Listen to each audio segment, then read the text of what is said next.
गजौली।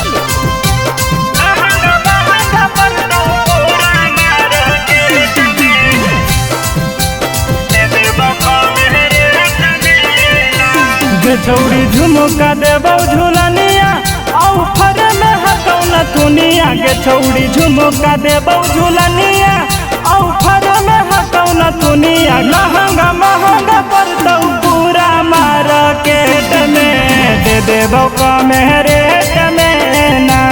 लहंगा महंगा पड़तौ पूरा मार्केट में दे देबौ कम रेट में ना।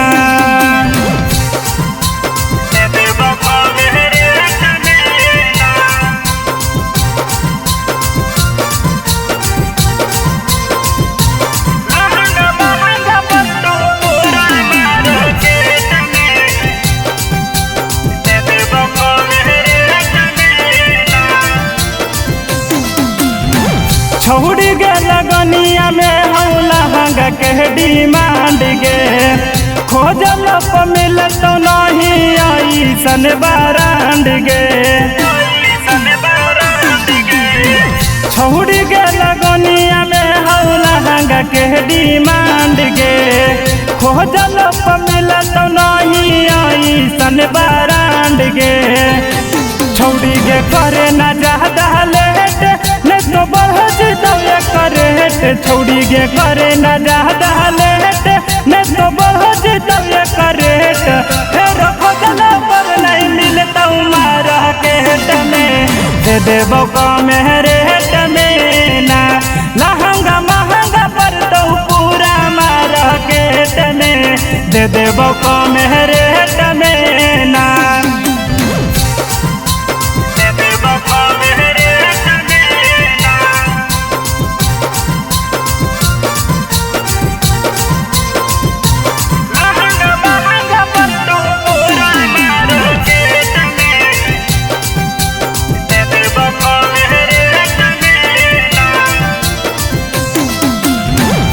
तोहरे खातिर लियो कोलकाता बाजार से लहंगा महंगा छौड़ी पूरा बिहार से।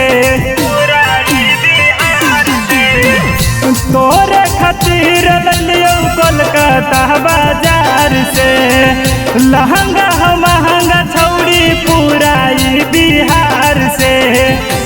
छौड़ी गे सोचो ही कैसन बात दिपुआ दिल के साफ।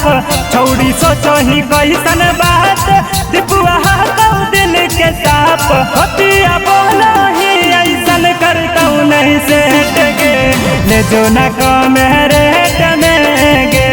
लहंगा महंगा पड़तौ पूरा मार्केट में दे देबौ कम रेट।